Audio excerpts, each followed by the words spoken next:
back to the best channel on YouTube with the worst microphone on the internet. Today I have a little bitty Optiplex to show you, and this is smaller than itty bitty, like, to use the technical term itty bitty. Fun story, I had to lend my small form factor PC to my IT teacher because he didn't have a system with IDE to wipe some hard drives for an upcoming video that I'm doing. He wanted to wipe them before, giving them to me. But I have this now, and it's very small. The board is kind of like ITX from what I understand. Now, honestly, I was actually going to just scrap this one. I was going to leave it to be recycled, and then I was gonna take out the CPU, maybe the heatsink, maybe the power supply, and the hard drive, and then just scrap the rest, maybe the RAM too, because I was thinking it's just another LGA 775 Optiplex. Well, no, it's actually not, because look on the front here, we've got this sticker that says AMD Business Class. Now, I'm not too interested in these little Optiplexes because I have a lot of them, but I've never seen an AMD one. Like, I know they exist, but I have never owned one. So let's check it out. I actually have not opened this yet, although I have worked on these similar, smaller than SFF Optiplexes. Now, the board isn't quite ITX. An ITX board would only come to about here in the case, so it's longer than ITX. But the board is like the width of ITX. So, like, for comparison, do I have a CD-ROM drive? Yeah, I do.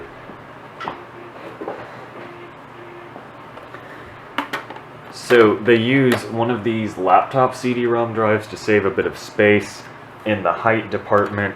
So,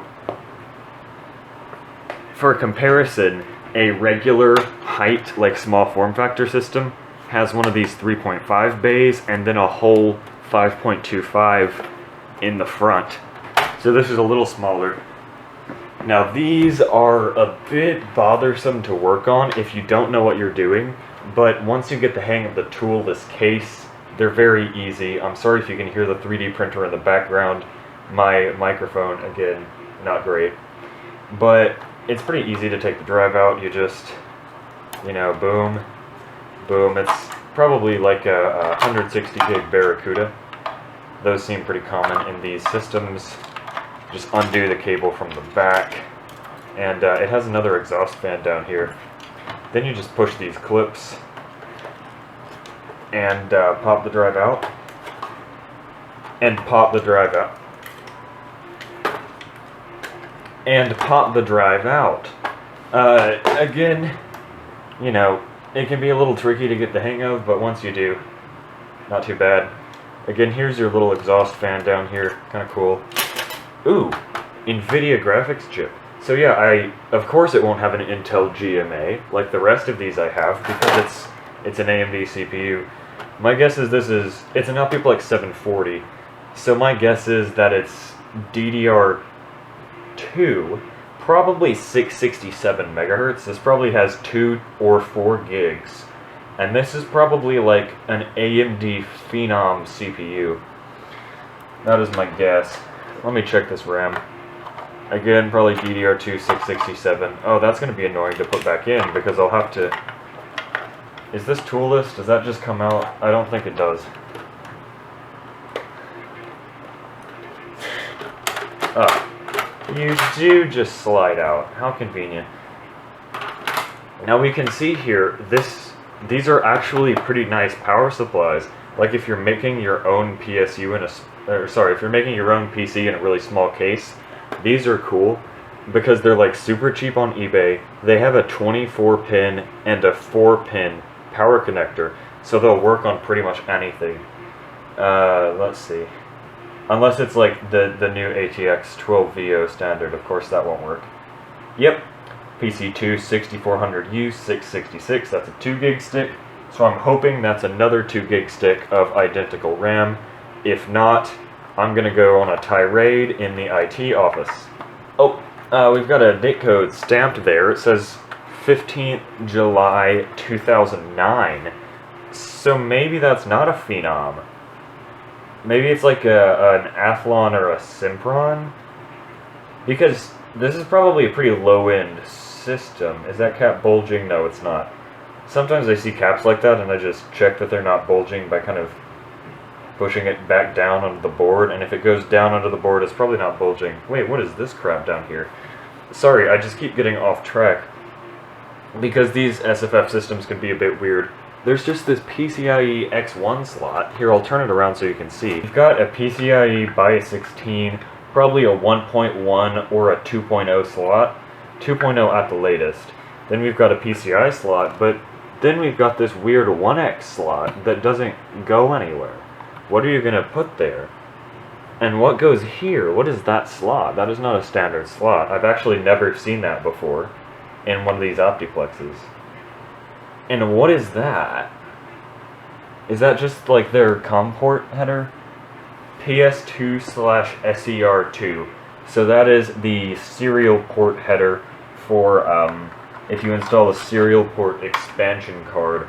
Now, we've actually got a pretty beefy heatsink. It's got a copper cold plate, and there we can see our AM2 socket down there. Let me give you a little peek at that. Now, the instructions for removing these heatsinks are so freaking confusing, and we also don't really need to remove it, so I'm not going to remove it right now, unless an issue with thermals arises. I'm going to wipe this hard drive before I even boot it. On orders from the IT team, I am now required to wipe most drives, or at least manually go through and delete files if it's a recent computer, which this is very recently retired. So we won't be able to see what applications are on it for privacy reasons, because this was actually used by our head of school for a little while. As in probably like 10 years. But let me pop this optical drive back in. We'll plug it up to a VGA monitor and, you know, see what's in it. So like on some of Dell's low-end systems, they have this terrible BIOS, and this is it. So we're not gonna be able to do too much in this BIOS. They still use a similar BIOS now on some of their like super low-end stuff. Let's see. Down to the setup menu, we've got a Optiplex 740 Enhanced. Looks like the BIOS has never been updated. Ooh, sweet. We have an Athlon 64X2 5200 plus at 2.7 gigahertz. That is not what I was expecting. I was expecting a Phenom, but actually, this is better. Like a Phenom might have been faster, but in my opinion, this is cooler because it's older, and I like old. We've got, oh, that's cool. It tells us we got a Megabell 2, and I wonder if that's per core or total. I'll look it up, and it's at 2.7 gigahertz. And of course, it's 64-bit. Yep, 4 gigs, 667 megahertz, DDR2 SD RAM, PCI, yeah. 2003 is not the year. We'll see if it tells us anything about the video controller. No, it won't. It's auto set to 64 megabytes though, so that means it's using system memory.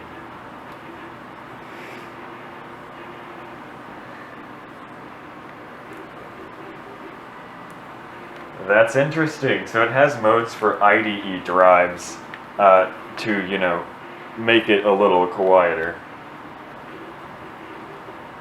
Looks like it has no actual, like, security here.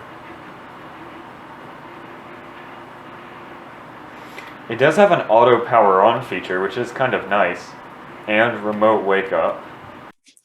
Alright, so I got Windows 7 installed on the system, and let me find it here. So here it is, the Athlon 64X2 5200 Plus ran some Cinebench tests. It's actually really close to the Athlon 64X2 6000 Plus that I recently bought and put in my Windows XP gaming system, which is interesting because, let's see, where is it? Yeah, check out the wattage. This one is the wattage of a Core 2 Duo. This one is the wattage of a 12900K. So it beats this low-end Core 2 Duo at the same wattage, and they're actually really evenly matched in spec. The E6400, if there's a Core 2 Duo E6500, I bet it would compete especially well with this Athlon CPU. And I think this is the most evenly matched chip to it. They're the exact same, except for cache, L2 cache, and clock.